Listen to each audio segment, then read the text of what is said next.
chẳng xua thì dương chập đó kênh xua thì một ông khác lại bơm cặp bất cứ lo dương chăm mong xã đó nè dương chăm ao xi ra chấm này thom chia chấm này chấm này khác bàn tay ở miền tây cực cái đi dương đã không ăn tầm thử bát nhịp xua từ đó bông ôn tục mà tụng ngọc nia để gặp phong tam đàn rò cặp sai video chạy lên bọc nhóm pika trình châm sạt cẩn đo chẳng biết bông ôn khác để cột ngó ta ca trình châm sạt cẩn đo lắm khi châm được bị mất và hai cái ao chấm này là bảo vệ được bị mất hai ca chấm này đam tuôn từ lư ca trình châm sạt cẩn đo nứng ta dương chấm này đam tuôn tịch được tràn bạn chẳng video ní nhóm trai lên từ đó bông ôn này quạt trồng đắng hay quạt trồng trai pika trình châm sạt cẩn đo bạn thì mỗi ca chỉnh châm sắt cẩn đo từ bóng nhưng từ tại mà phụ án một ổn thì sao dương phụ án đặt chỉnh châm bia và dương ăn phụ án thế cứ dương mình ai chỉnh châm việt bàn thế chẳng dương mình ai vô mong châm lấy cái việc ca thế và chẳng ca thứ án bao dương đấy một ổn ai mở bán và phụ án bao dương nó cứ dương chấm này đạp tuần tràn cô xóm đây chắc á phụ án dương châm từ bóng dương phư mà an bị an bị an tới còn tay nhóm đi châm bài tuần thì không mấy án cho chết hà sập án á dương chập đam châm này dương châm từ dạ phi bay khai chiếm hai cô vận tải dương vô bắc việt ca chỉnh châm trong dương ai chỉnh châm trung thì thông bán bạn ca thôi án thì mua dương ai rịp ắt bàn mà khả năng ăn nhung rịp ắt á cái bóng dương rịp ắt dương chấm này đam tuần hình sớm thì cái bóng nó chua chiên phơi rịp ở tràn và tập hai dương bay cầm nó chân này từ chị ăn chặt pum và chỉnh chặt pum vô một cúng á nó pum mà nó pum từ nhà hiệp chom chặt chặt hai vô một cung bia trắng dương man trở nên và thường thường ăn luôn vàនេះăn luôn vìฉะนั้นជាងយើងធ្វើអាងរៀបអត់ហើយយើងធ្វើអាងរួចអស់ហើយគួរយើងទៅតែរៀបប្រព័ន្ធទឹកបងប្អូននេះប្រព័ន្ធទឹកបាទកុំភ្លេចប្រព័ន្ធទឹកវាណារៀបប្រព័ន្ធទឹកដើម្បីដាក់ឲ្យកណ្ដុរនឹងផឹកបាទអញ្ចឹងទីមួយយើងត្រូវចំណាយលុយទៅលើការធ្វើអាងសម្រាប់ចិញ្ចឹមហ្នឹងការធ្វើអាងគឺអស់ដើមទុនគួរសមដែរហើយបងប្អូនត្រូវធ្វើក្នុងលុបបងប្អូនត្រូវមានដបោចបាទដបោនេះដើម្បីការពីភ្លៀងណាកាលណាយើងអត់ធ្វើដបោខុសពីលើទេភ្លៀងវាអាចចូលក្នុងអាងយើងហ្នឹងសើមកដោវារស់នៅកើតទេអញ្ចឹងយើងធ្វើដបូលនឹងចិត្តអស់ហើយបាទជំហានទី1នេះចំណាយលុយធ្វើអាងនិងធ្វើរោងមកចិត្តបាទបន្ទាប់ហើយបងប្អូនត្រូវជ្រើសរើសបាទជ្រើសពូជអញ្ចឹងទៅតាមពូជតាមកសិដ្ឋានមួយគេមានលក់ហើយបងប្អូនអាចចែកពូជពីកសិដ្ឋានមួយមកដែលគាត់មានពូជកដោប្រែងកដោឫស្សីអញ្ចឹងទៅប៉ុន្តែខ្ញុំនេះមានកដោប្រែងទេអញ្ចឹងបងប្អូនអាចចែកពូជពីខ្ញុំទៅបានឬបងប្អូនអាចស្គាល់តាមរយៈការចិញ្ចឹមផ្សេងៗទៀតអាចចែកពូជពីគាត់យកមកចិញ្ចឹមយើងជ្រើសរើសពូជណាដែលកូនច្រើនណាកុំឲ្យយើងចិញ្ចឹមទៅពីខាត់កាលណាបានកូនច្រើនយើងចំណេញបាទមេមួយកូនចាប់ពី4 6ទៅ10ហ្នឹងទៅបាទជ្រើសពូជយកមកចិញ្ចឹមហើយអាស្រ័យទៅលើការផ្ដល់ចំណីទៀតបាទជួនកាលយើងជ្រើសពីខាងកសិដ្ឋានមកគាត់ហ្នឹងគាត់ប្រើចំណីបែបធម្មជាតិណាចំណីធម្មជាតិដូចជាស្រូវពោតពៅបាទស្មៅហើយក៏ប្រើចំណីសោះបាទយើងទៅកាប់ទៅជ្រូតសោះមកអញ្ចឹងកាលណានៅកន្លែងយើងនេះអត់មានចំណីសោះហ្នឹងពិបាកយើងចាំដែរវាអត់តន់ទម្លាប់ឲ្យស៊ីប្រែប្រួលទៅតាមចំណីរបស់យើងអញ្ចឹងខ្ញុំនេះអត់មានប្រើចំណីស្រស់ទេដោយសារខ្ញុំពិបាកទៅរកស្មៅពិបាកទៅរកដើមពោតពិបាកទៅរកអំពៅណាទេខ្ញុំមានចំណីក្រៀមដូចជាចំណីស្រូវបាទស្រូវយើងទិញស្រូវមកទៅបាទចំណីស្រូវហើយយើងមានលាយជាស្រូវហើយលាយជាចំណីសម្រាប់ខ្លះមកយើងមកកិនបើយើងមានម៉ាស៊ីនកិនយើងអាចកិនបានបើយើងអត់មានម៉ាស៊ីនកិនទេយើងទិញចំណីពីផ្សារបងប្អូនណាយើងទិញពីផ្សារមកបាទខ្ញុំទិញពីផ្សារចំណីបាទជាងលាយ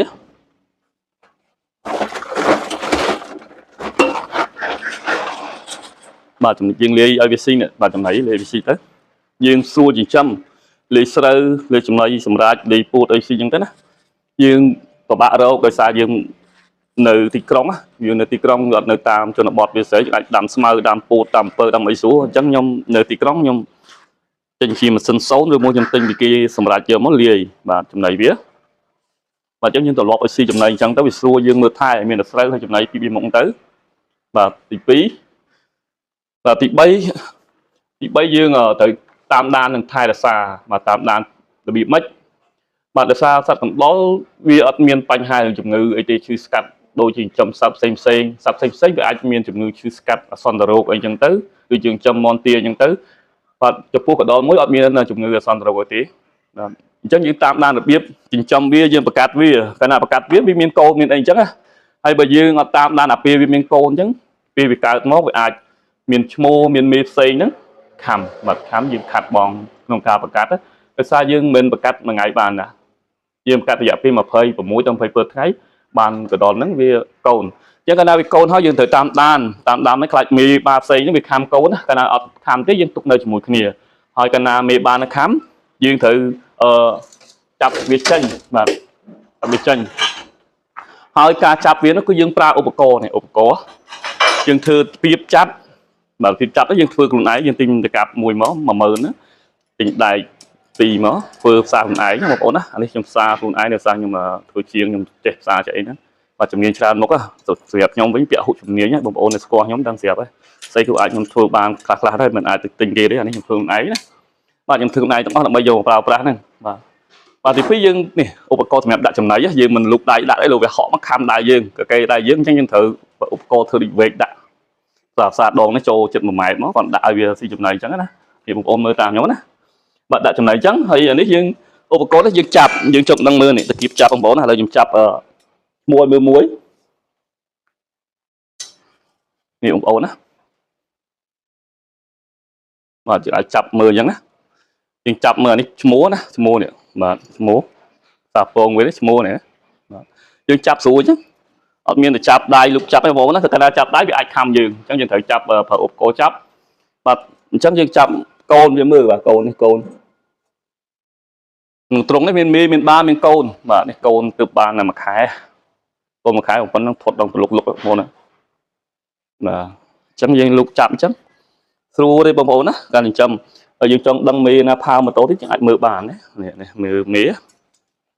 បាទមេនេះផើមទៀតអានេះបងប្អូនណាផើមទៀតកូនតាមបានមួយខែលើផើមពោះឡើងពីងអញ្ចឹងបាទពោះពីងអញ្ចឹងស្រួលទេយើងចាប់កណ្ដុរឃើញស្រួលហើយបងប្អូនខ្លះខ្លាចពើមការពិតកន្លោយើងចិញ្ចឹមមកស្អាតណា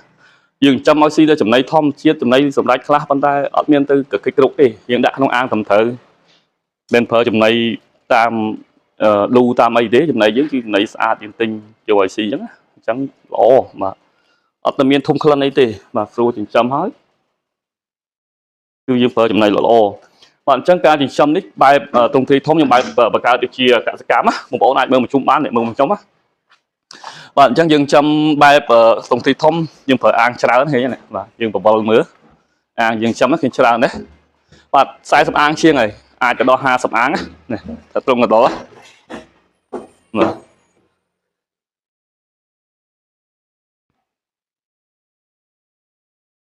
ចឹងបងប្អូនដែលគាត់ចង់ចិញ្ចឹមគាត់អាចមកមើលការចិញ្ចឹមរបស់ខ្ញុំបាននៅក្នុងទឹកដីបាទនៅភូមិព្រៃហូរបាទសង្កាត់ព្រៃហូរក្រុងតាខ្មៅខេត្តកណ្ដាលបាទទីតាំងនៅជាប់ពោះស្ពានព្រៃហូរចុះបន្តិចតាមមកស្ទឹងប្រហែលជា600ម៉ែត្របាទបងប្អូនអាចមើលបានរបៀបចិញ្ចឹមរៀបធ្វើអាងបងប្អូនអាចមកមើលវាពូជបានបាទចង់បានវាពូជយកទៅចិញ្ចឹមបន្តហ្នឹងអាចចម្រាញយកវាពូជណាដែលមានកូនច្រើនបាទឥឡូវខ្ញុំមានពូជសម្រាប់ចែកលេខបងប្អូនយកចិញ្ចឹមហើយ